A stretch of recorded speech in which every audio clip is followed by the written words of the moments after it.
I stood on the pier, watching as Kelly walked along the beach, her hair blowing in the wind, the setting sun painting the sky in shades of orange and pink. The scene was almost picturesque, a perfect snapshot of our supposed happiness. We had come to Miami for the annual water sports festival, hoping to reconnect and rekindle the spark that had been fading over the years. As the waves gently lapped at the shore, I couldn't shake the feeling that something was off. Kelly had always loved the ocean, but her enthusiasm seemed different this time, almost desperate. She had taken up surfing lessons, spending hours on the beach while I explored other parts of the festival. One afternoon, curiosity got the better of me. Deciding to surprise her, I went to the surf shack where she had her lessons. I saw her laughing and chatting with a tall, tanned instructor as I approached. His name was Brad, and he was everything I wasn't: young, fit, and carefree. They were standing close, too close for my comfort. "Hey, Kelly," I called out, trying to keep my voice light. She turned, a flicker of surprise crossing her face before she forced a smile. "Hi, babe. This is Brad, my surf instructor," she said, her tone too casual, too forced. Brad extended a hand, his grip firm and confident. "Nice to meet you, man. Kelly's a natural out there." I nodded, but my mind was racing. That evening when I brought it up, Kelly brushed it off, accusing me of being jealous and overprotective. "It's just a friendship," she insisted, her eyes darting away. "You're reading too much into it." But the late nights started soon after. Kelly would come back to our hotel room long after the sun had set, claiming she had extra practice. Her phone was always glued to her hand, and she seemed more distant with each passing day. One night, as I lay awake, I heard her whispering into her phone, her voice low and intimate. I couldn't make out the words, but the tone was unmistakable. My heart pounded in my chest as I fought the urge to confront her right then and there. The next day, I decided to follow her.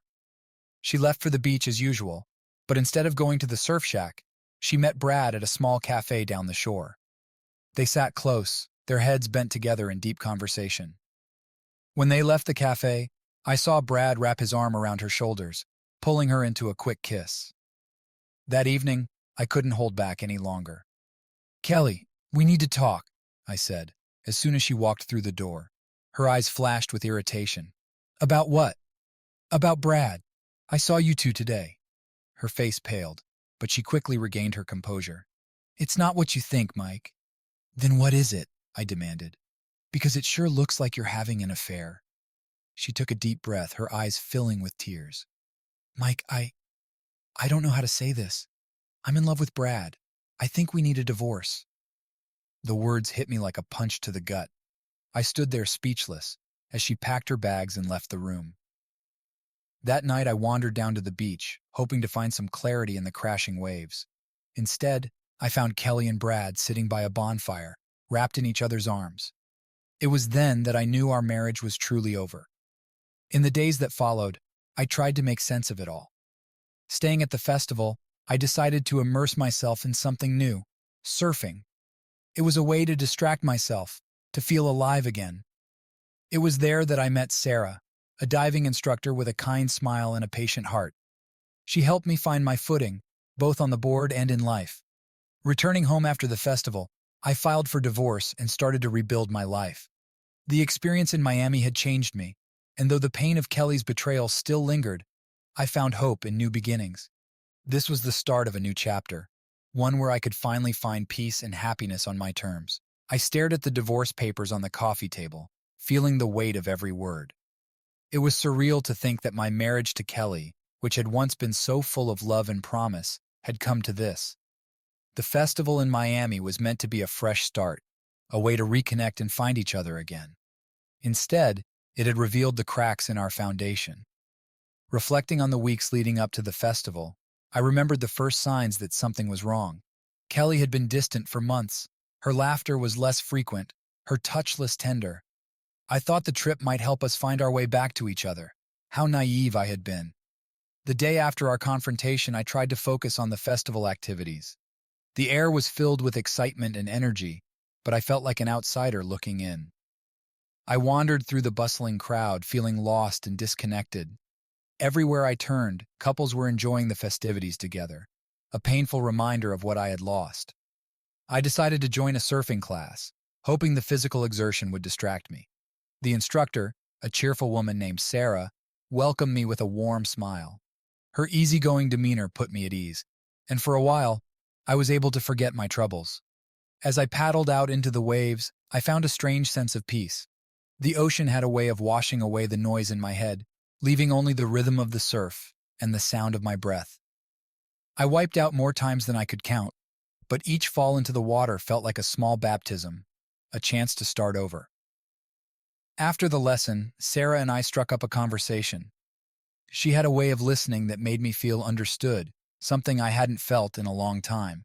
We talked about everything, our favorite books, our dreams, and even our fears. It was refreshing to open up to someone new, someone who didn't know the baggage I carried. As the days passed, I found myself looking forward to our conversations. Sarah's kindness and understanding were a balm to my wounded heart. She never pried, but she listened whenever I needed to talk. One evening, as we sat on the beach watching the sunset, I finally told her about Kelly. "I'm sorry to hear that," she said softly, her eyes reflecting the fading light. "It must be incredibly hard." "It is," I admitted. "But being here learning to surf and talking to you, it's helping. More than I thought it would." She smiled a gentle and reassuring smile. Sometimes a change of scenery can make all the difference.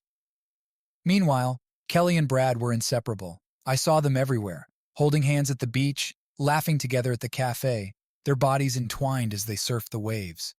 Each sighting was a dagger to my heart, a reminder of my failure to keep her. One evening, unable to bear the sight of them any longer, I confronted Brad. I found him alone by the surf shack, waxing his board. "Brad," I said, my voice strained with anger and hurt. "We need to talk." He looked up, surprised but not defensive. "Mike, I didn't want it to happen this way." "Then how did you want it to happen?" I demanded. "You stole my wife." Brad sighed, setting his board down. "Kelly came to me, Mike. She was unhappy and we connected. I didn't plan this, but I can't ignore my feelings for her." "Your feelings," I scoffed. "What about my feelings? What about our marriage?" Brad didn't have an answer, and in that silence, I realized that arguing with him was pointless. Kelly had made her choice, and no amount of anger or pleading would change that. As the festival drew to a close, I knew it was time to return home and face the reality of my situation. The divorce papers awaited my signature, and the life I had known was ending. But thanks to Sarah and the ocean, I felt a glimmer of hope. This wasn't the end. It was a new beginning, an opportunity to rebuild and rediscover myself. Back in our hometown, I finalized the divorce. Kelly moved in with Brad, and I moved on with my life. It wasn't easy, but the lessons I learned in Miami stayed with me. I took up surfing as a regular hobby, finding solace in the waves and the community they brought. One day, as I stood on the pier once again, watching the sunset over the horizon, I felt a sense of peace. The pain of Kelly's betrayal had dulled, replaced by a newfound strength and resilience. At that moment, I knew that I was going to be okay. The divorce was finalized swiftly. Kelly moved in with Brad, and I found myself alone in our once shared apartment, surrounded by memories of a life that no longer existed. I spent my days trying to fill the void, but the nights were the hardest. The silence was deafening, and the bed felt unbearably large without Kelly beside me. One particularly restless night, I found myself wandering through the apartment, touching the remnants of our life together. Photographs, souvenirs, her favorite books. I stumbled upon our wedding album and couldn't help but flip through the pages. Each photograph was a reminder of the promises we had made and the dreams we had shared. The betrayal felt deeper with every image. Unable to bear the memories, I decided to take a walk. The cool night air was refreshing, and I headed towards the beach, seeking solace in the familiar sound of the waves. As I walked along the shore, I spotted a bonfire in the distance. Drawn to the warmth and light, I approached and saw a group of surfers gathered around, sharing stories and laughter. Among them was Sarah. She saw me and waved, her smile a beacon of kindness in the darkness. "Mike, come join us." I hesitated for a moment, but then made my way over. The group welcomed me warmly, and for the first time in weeks I felt a sense of belonging. We talked and laughed, and for a few hours I was able to forget the pain of my broken marriage. As the fire died down, Sarah and I walked along the beach. She listened as I poured out my heart, sharing my deepest fears and regrets. It feels like I'm drowning, I confessed. Like I'll never be able to move on. Sarah stopped and looked at me, her eyes filled with empathy. You will move on, Mike. It takes time, but you'll find your way, and you're not alone. Her words were a lifeline, pulling me out of the depths of despair. I realized that while Kelly's betrayal had shattered me, it didn't define me. I had the power to rebuild my life, and with Sarah's friendship, I felt a renewed sense of hope. In the weeks that followed, I threw myself into surfing. The physical exertion and focus it required were therapeutic, helping me channel my pain into something positive. Sarah continued to be a constant presence, encouraging and supporting me every step of the way. One sunny afternoon, as we sat on our boards waiting for the next wave, Sarah turned to me and said, "Have you ever tried diving?" Diving? I shook my head. No, I've never really thought about it. You should give it a try, she suggested. It's a whole different world down there. Peaceful, beautiful. It might be just what you need. Intrigued, I agreed to give it a shot. The next day, Sarah took me to the dive shop and helped me gear up. As we descended into the clear blue water, I was struck by the tranquility and beauty of the underwater world. Colorful fish darted around, and the coral reefs were vibrant with life. It was a stark contrast to the chaos and pain I felt on the surface. Diving became my new passion. The underwater world offered an escape, a place where I could forget my troubles and simply exist in the moment. Sarah and I spent countless hours exploring the reefs, and with each dive, I felt a little more whole. Back on land, I started to rebuild my life in other ways. I reconnected with old friends, took up new hobbies, and even started dating again. It wasn't easy, but I was determined to move forward. One evening, as Sarah and I sat on the beach watching the sunset, I realized how much I had grown. The pain of Kelly's betrayal was still there, but it no longer consumed me. I had found strength in myself and the support of those around me. Months had passed since the festival in Miami. I stood on the same pier where I had watched Kelly walk away. But this time I felt different, stronger, wiser. The sunset over the horizon cast a golden glow over the water, and I felt a sense of peace. I'd come a long way since that fateful trip. Surfing and diving had become more than just hobbies. They were lifelines that had pulled me out of the darkest moments. Sarah had been a rock, her unwavering support helping me navigate the tumultuous waters of my emotions. One day, as we prepared for a dive, Sarah turned to me, a mischievous glint in her eye. "I've got a surprise for you." "A surprise?" I raised an eyebrow, curious. She handed me a small wrapped box. "Open it." Inside was a keychain with a small silver surfboard and a note that read, "For new adventures." Tears welled up in my eyes as I looked at her.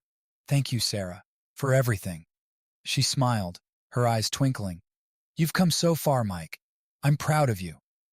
We dove into the water, the familiar tranquility enveloping us. As we explored the reef, I felt a sense of closure. The underwater world had taught me the importance of patience and resilience. Just as the ocean was vast and ever-changing, so was life.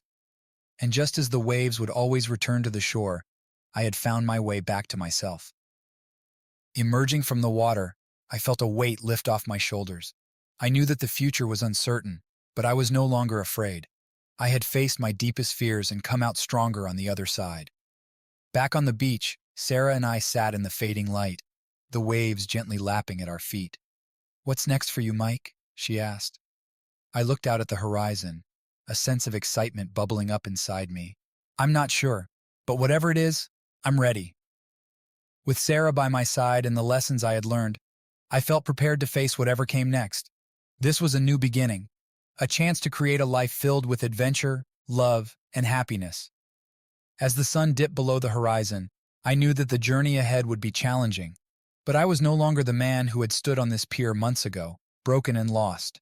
I was stronger, wiser, and ready to embrace the future, whatever it might hold. Returning to my hometown after the whirlwind of the Miami Festival, I felt a mixture of apprehension and resolve. The place felt both familiar and alien, as if I were seeing it through new eyes. My journey had changed me, and I was determined to rebuild my life from the ground up. One of the first steps was reconnecting with old friends, people I had unintentionally pushed away during the tumultuous last years of my marriage. I reached out to Jake, my best friend from college, and we arranged to meet at our favorite bar. Walking into the bar, I felt a wave of nostalgia wash over me. The familiar scent of beer and fried food, the chatter of regulars, and the warm, dim lighting made me feel at home. "Mike, long time no see," Jake called out as he stood up from our usual booth. He looked almost the same as I remembered, maybe a bit more filled out, with the same easygoing grin. "Hey, Jake," I said, smiling genuinely for the first time in what felt like forever. We hugged briefly and I took a seat across from him. "So, how have you been?" Jake asked, his expression turning serious. "I've heard bits and pieces, but I want to hear it from you." I took a deep breath and began to tell him everything. The crumbling marriage, the trip to Miami, Kelly's affair, and the painful process of moving on. Jake listened attentively, nodding occasionally, his face a mix of sympathy and support. "It's been a rough road," I admitted, my voice cracking slightly. "But I'm finally starting to see the light at the end of the tunnel." Jake nodded, his expression thoughtful. "It's good to have you back, Mike. You've been through a lot, but it's clear you're stronger for it." We spent the rest of the evening catching up, laughing about old times, and making plans for the future. It felt good to reconnect, to remember that there were still people who cared about me and who I could lean on. In addition to rekindling old friendships, I decided to get involved in the local community. I found solace in helping others and sought out opportunities to volunteer.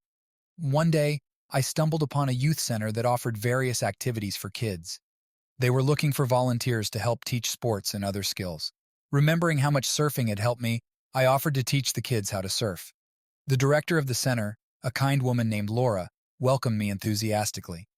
"The kids will love this," she said with a warm smile.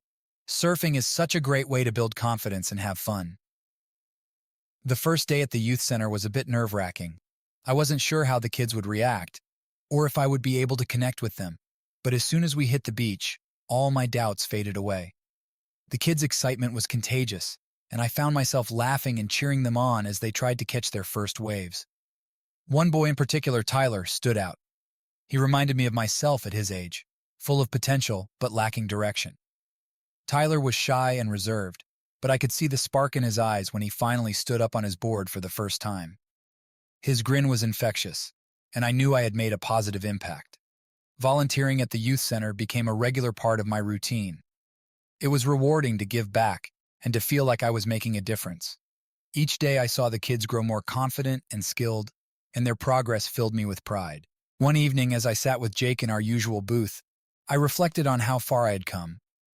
"You know, I never thought I'd be here," I said, taking a sip of my beer. "But I'm glad I am. Helping those kids, reconnecting with old friends, it's given me a new sense of purpose." Jake clinked his glass against mine. "Here's to new beginnings, Mike. You're doing great." As I walked home that night, I felt a sense of peace and fulfillment that had been missing for a long time. The journey was far from over, but for the first time, I felt truly hopeful about the future. Reconnecting with my past had given me the strength to move forward, and I knew that whatever came next, I was ready to face it head on. Life was slowly finding a new rhythm. My days were filled with surfing, photography, and volunteering at the youth center. The kids' laughter and excitement were infectious, and I found myself genuinely happy for the first time in a long while. I had reconnected with old friends, rekindling bonds that had been neglected. Things were starting to look up. One afternoon, while shopping for groceries, I bumped into Kelly. It was the last thing I expected. She looked surprised and a little nervous. "Mike, hi," she said, her voice tentative. "Kelly," I replied, my tone neutral. "How are you?" We exchanged small talk, but the tension was palpable. The aisles of the grocery store felt like a battlefield, each word a potential landmine. It was a reminder of the life we had shared and the pain that had followed. She mentioned that she and Brad were planning to move in together, which struck a chord. I felt a mixture of anger and sadness, but kept my composure. As we parted ways, I realized that while I had moved on in many ways, there were still wounds that needed healing. That night, I called Sarah. She listened patiently as I recounted the encounter. "It's normal to feel this way," she said. "Running into her brings back memories and emotions. But remember, you're on your path now. Keep moving forward." Her words were comforting, and I took them to heart. Kelly was a part of my past, and I was focused on my future. With Sarah's words in mind, I threw myself even more into my passions. Surfing became a daily ritual, a way to center myself and find peace. The ocean's rhythm was soothing, and each wave I caught felt like a small victory over the chaos that had consumed my life. I also took up photography, capturing the beauty of the ocean and the serene moments it brought me. My camera became an extension of myself, allowing me to see the world from a different perspective. Through the lens, I found beauty in the details and a sense of tranquility in the art of capturing fleeting moments. My work at the youth center flourished. The kids looked up to me, and their progress was a source of pride. One boy, Tyler, stood out. He reminded me of myself at his age, full of potential but lacking direction. I took him under my wing, teaching him not just about surfing but about life. One day, as Tyler and I were sitting on our boards waiting for the next wave, he turned to me and said, "Mike, do you think I can get good at this?" "Of course you can, Tyler," I replied. "It just takes practice and patience. You've got the talent, and more importantly, you've got the heart." His face lit up with a smile, and in that moment, I saw a bit of my younger self in him. It felt good to be a mentor, to help guide someone through the rough patches of life. Sarah and I continued to spend time together. Our friendship deepened, and I found myself looking forward to our conversations and adventures. We explored new surfing spots, went on photo walks, and even tried out new restaurants in town. Her presence was a constant source of encouragement and joy. One evening, as we watched the sunset from our favorite spot on the beach, Sarah turned to me with a mischievous glint in her eye. "You know, Mike, you've come a long way. I'm proud of you." I smiled, feeling a warmth spread through me. "Thanks, Sarah. I couldn't have done it without you." She laughed softly. "I think you would have figured it out eventually, but I'm glad I could be here for the journey." As the sun dipped below the horizon, casting a golden glow over the water, I felt a sense of peace and contentment. Life was far from perfect, but I was on a path that felt right. I had found my groove, and for the first time in a long while, I was excited about the future. With a deep breath, I let go of the remnants of my past and embraced the possibilities ahead. The journey was ongoing, but I was no longer afraid. I had the support of friends, the joy of my passions, and the promise of new beginnings. And in that moment, I knew that I was exactly where I was meant to be. Sarah and I continued to spend time together, and our friendship blossomed into something deeper. We shared more than just our love for the ocean and adventures. We shared our dreams, fears, and hopes for the future. There was a comfort in her presence that I hadn't felt in a long time. One evening after a long day of surfing, we sat on the beach watching the waves roll in. The sun was setting, casting a warm golden light over everything. I turned to Sarah, feeling a surge of gratitude for her friendship and support. "You've been a rock for me, Sarah," I said, my voice sincere. "I don't know how I would have gotten through these past few months without you." She smiled, her eyes reflecting the fading light. "I'm glad I could be here for you, Mike. You've come a long way, and it's been amazing to see you grow." There was a moment of silence as we both watched the horizon. Then, I felt a shift, a deepening of our connection. Without thinking, I reached out and took her hand. She didn't pull away. Instead, she squeezed my hand gently, and I felt a warmth spread through me. As the days turned into weeks, our bond grew stronger. We started spending more time together, not just surfing and diving, but exploring new interests and hobbies. We went hiking, tried cooking new recipes, and even took a weekend trip to a nearby city to see a concert. Each experience brought us closer, and I found myself falling for her. One night, after an evening out with friends, we returned to my apartment. We were both a little tipsy and laughing about something silly that had happened. As I closed the door behind us, I turned to Sarah, and our eyes met. There was an unspoken understanding between us. Slowly, I leaned in and kissed her. It was gentle at first, tentative, but then it deepened, fueled by months of unexpressed feelings. When we finally pulled away, she looked at me with a smile that melted my heart. "I've wanted to do that for a while," I admitted, my voice soft. "Me too," she replied, her eyes sparkling with happiness. That night marked a new beginning for us. We weren't just friends anymore. We were something more, something beautiful and hopeful. And for the first time in a long time, I felt truly happy. As Sarah and I navigated our new relationship, life continued to move forward. The youth center was thriving, and Tyler's progress was a constant source of joy. He had grown more confident, both in his surfing and in himself. Seeing his transformation reminded me of my journey and the importance of having someone to guide me through the rough patches. One afternoon, as I was finishing up a surf lesson with the kids, Laura, the director of the youth center, approached me with a serious expression. "Mike, can we talk for a minute?" she asked. "Sure, what's up?" I replied, curious. She led me to a quiet spot away from the kids and explained that the center was facing financial difficulties. "We've lost some funding, and if we don't raise enough money soon, we might have to cut some of our programs." The news hit me hard. The youth center had become a lifeline for many kids, and the thought of losing it was heartbreaking. "What can we do?" I asked, determined to help. "We're organizing a fundraiser," Laura said. "I was hoping you could help us plan it, and maybe even perform or showcase your surfing skills to draw in a crowd." "Of course, I'll do whatever I can," I agreed immediately. Over the next few weeks, Sarah and I threw ourselves into planning the fundraiser. We reached out to local businesses for donations, organized events, and spread the word throughout the community. It was a lot of work, but it was also incredibly rewarding to see everyone come together for a common cause. The day of the fundraiser arrived, and the beach was buzzing with activity. There were food stalls, games, raffles, and a stage set up for performances. I had agreed to do a surfing demonstration with Tyler, and we had been practicing hard. As the crowd gathered around, I felt a mix of nerves and excitement. Tyler looked up at me, his eyes wide with anticipation. "You ready, buddy?" I asked. He nodded, a determined look on his face. "Ready."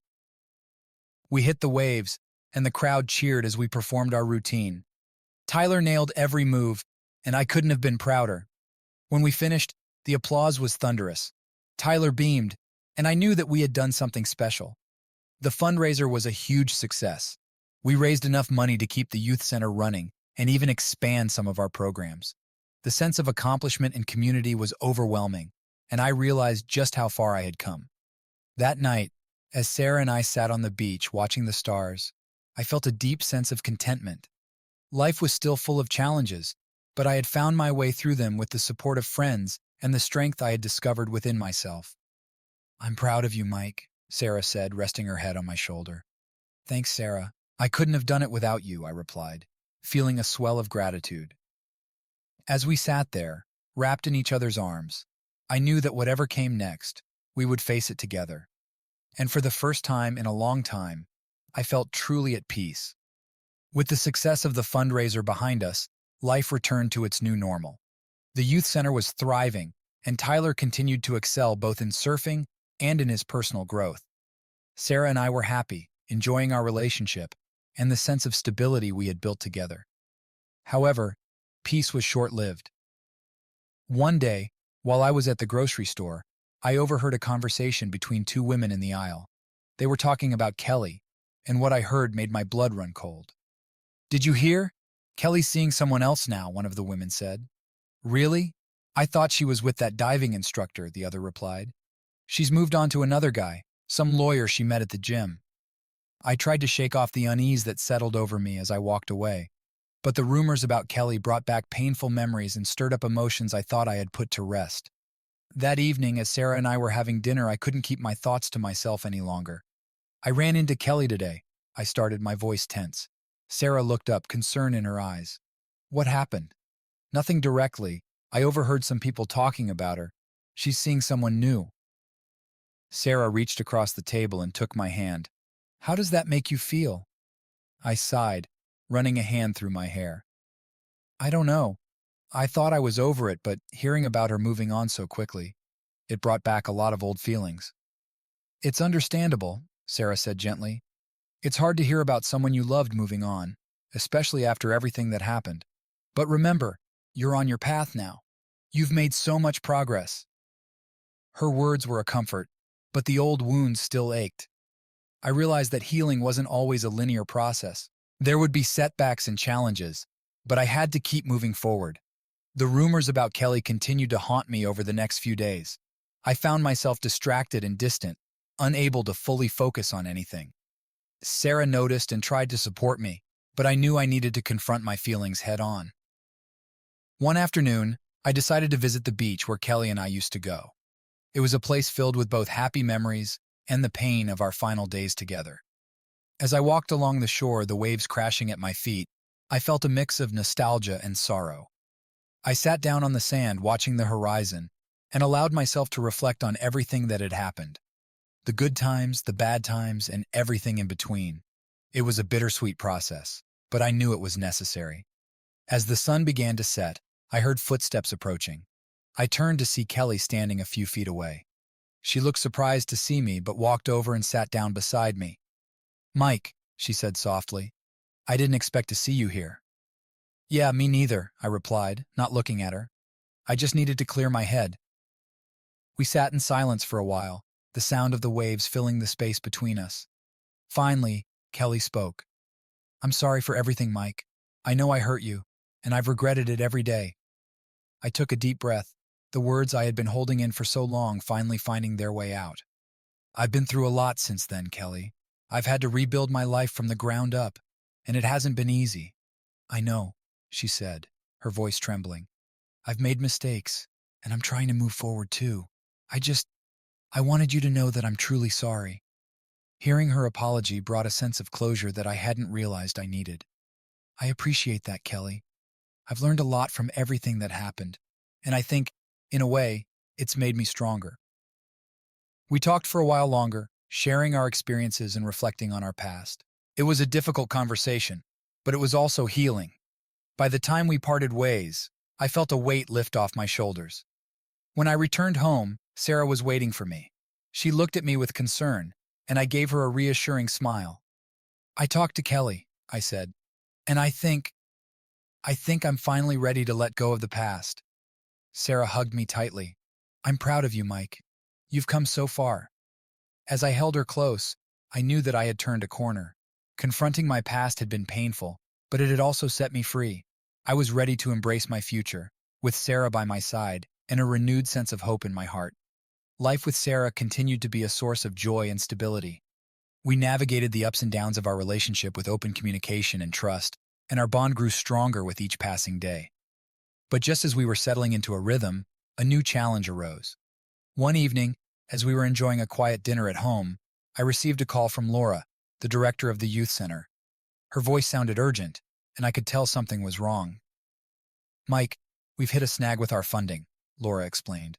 "One of our major donors had to pull out unexpectedly, and we're facing a shortfall for next month's programs." My heart sank at the news. The youth center had become a lifeline for so many kids, and the thought of it struggling was devastating. "Is there anything we can do?" I asked, already thinking of ways to help. "We're brainstorming ideas for a last-minute fundraiser," Laura said, "but we'll need all the support we can get." I hung up the phone and turned to Sarah, explaining the situation. Without hesitation, she offered to help however she could. Together, we spent the next few days reaching out to local businesses, organizing events, and rallying the community. The day of the fundraiser arrived, and despite the short notice, the turnout was incredible. People came from all over town to support the youth center and its programs. There were food stalls, games for kids, live music, and even a silent auction. Sarah and I worked tirelessly, manning the donation booth and encouraging people to contribute. It was heartwarming to see the community come together for a common cause. By the end of the day, we had surpassed our fundraising goal. The youth center was saved, and the programs would continue without interruption. The sense of relief and accomplishment was palpable, and I couldn't have done it without Sarah by my side.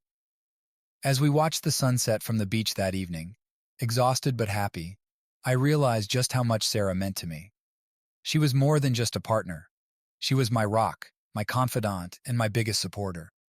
Facing challenges together strengthened our bond, and I knew that whatever the future held, we could handle it as a team. With the success of the fundraiser behind us, life settled into a comfortable rhythm once again. Sarah and I continued to explore new adventures, both together and individually. It was during one of these solo adventures that I had a moment of profound self-discovery. I had always been drawn to the ocean, its vastness and unpredictability mirroring the complexities of life. One day, I decided to embark on a solo diving expedition, something I had never done before. The idea of descending into the depths of the ocean alone was both exhilarating and daunting. As I geared up and prepared to dive, a mix of excitement and nervousness coursed through me. But as soon as I submerged beneath the surface, all my fears melted away. The underwater world was a mesmerizing tapestry of colors and life, a stark contrast to the chaos of the surface. With each dive, I felt a sense of peace and clarity wash over me. The silence of the ocean depths was a welcome reprieve from the noise of everyday life. It was just me and the vast expanse of the underwater world, a reminder of how small we are in the grand scheme of things. During one particularly deep dive, as I floated weightlessly among schools of fish and vibrant coral reefs, a realization dawned on me. I had spent so much time focusing on rebuilding my external life, my relationships, my passions, my community, that I had neglected to look inward. Underwater, surrounded by the serenity of the ocean, I took the time to reflect on who I was and who I wanted to be. I thought about the lessons I had learned, the mistakes I had made, and the person I had become through it all. When I surfaced, I felt reborn. The weight of past regrets and uncertainties had lifted, replaced by a sense of purpose and self-assurance. I was ready to embrace the future with newfound clarity and determination. Returning home, I shared my experience with Sarah. She listened intently, her eyes shining with pride. "I'm so glad you had that moment of self-discovery, Mike," she said. "You've grown so much, and it's inspiring to see." As we sat on the beach, watching the stars twinkle overhead, I felt a profound sense of gratitude for everything that had led me to this moment. Life was a journey of constant growth and learning, and I was grateful to have Sarah by my side as we navigated its twists and turns together. With the fundraiser's success and my journey of self-discovery, a newfound sense of purpose filled my days. Sarah and I continued to cherish our time together, exploring new horizons and deepening our connection with each passing day. One evening, as we sat on the balcony of our apartment, watching the sunset over the ocean, Sarah turned to me with a smile. "Mike, do you remember when we first met?" I chuckled, thinking back to that chance encounter at the surfing competition. "Of course I do, it feels like a lifetime ago." Sarah nodded, her gaze thoughtful. "It's amazing how much has changed since then. We've both grown so much individually and as a couple." I took her hand, feeling a surge of gratitude. "You've been a guiding light for me, Sarah. I don't know where I'd be without you." She leaned in, pressing a gentle kiss to my lips. "We've faced challenges together, but we've also experienced so much joy. I wouldn't trade it for anything." As we watched the last rays of sunlight disappear below the horizon, I knew that the future held endless possibilities for us. We were ready to embrace whatever came our way, hand in hand. As the months passed, Sarah and I continued to build a life together filled with love, adventure, and shared dreams. One dream that had always been close to my heart was to open a surf school for underprivileged kids, giving them the same sense of joy and purpose that surfing had given me. With the support of the community and a dedicated team of volunteers, we turned that dream into a reality. The surf school provided free lessons, equipment, and mentorship to kids from all walks of life, helping them build confidence, resilience, and a love for the ocean. One day, as I watched a group of kids catch their first waves and heard their laughter echoing across the beach, I felt a profound sense of fulfillment. This was what it was all about, making a positive impact, one wave at a time. Sarah stood beside me, her eyes shining with pride. "I can't believe how far we've come," she said, her voice filled with emotion. I wrapped an arm around her, pulling her close. "It's been an incredible journey, and we've done it together. I couldn't have asked for a better partner." As the sun dipped below the horizon, casting a golden glow over the ocean, I knew that this was just the beginning. With Sarah by my side and our shared dreams realized, the future held endless possibilities, and I couldn't wait to see where life would take us next. The sun was setting, casting a warm glow over the beach as Sarah and I walked hand in hand. It had been a long journey, filled with ups and downs, but we had finally reached a place of contentment and happiness. As we reached our favorite spot, a secluded stretch of sand where the waves crashed gently against the shore, I turned to Sarah. "Do you remember when we first met here?" Sarah smiled, her eyes sparkling with memories. "How could I forget? It feels like a lifetime ago." We sat down, the sound of the ocean providing a soothing backdrop to our conversation. So much has changed since then, I said, looking out at the horizon. But one thing has remained constant, our love for each other and our shared dreams. Sarah nodded, her expression filled with love. I'm grateful for every moment we've shared, Mike. You've brought so much joy and meaning into my life. I took a deep breath, feeling a sense of peace wash over me. I have something I want to ask you, I said, reaching into my pocket and pulling out a small box. Sarah's eyes widened in surprise as I opened the box to reveal a delicate ring. Sarah, will you marry me? Tears welled up in Sarah's eyes as she nodded, a radiant smile spreading across her face. Yes, Mike. Yes, 1,000 times yes. We embraced, the ocean breeze carrying our laughter and joy into the evening sky. At that moment, everything felt perfect, and I knew that this was just the beginning of a new chapter in our lives. As we walked back to our apartment hand in hand, I couldn't help but feel grateful for the journey that had led me to this point. From heartbreak and uncertainty to love and happiness, every twist and turn had been worth it. The future was uncertain, but I was confident that as long as Sarah was by my side, we could overcome anything. Together, we were ready to embark on this new beginning, hand in hand, hearts full of hope and love.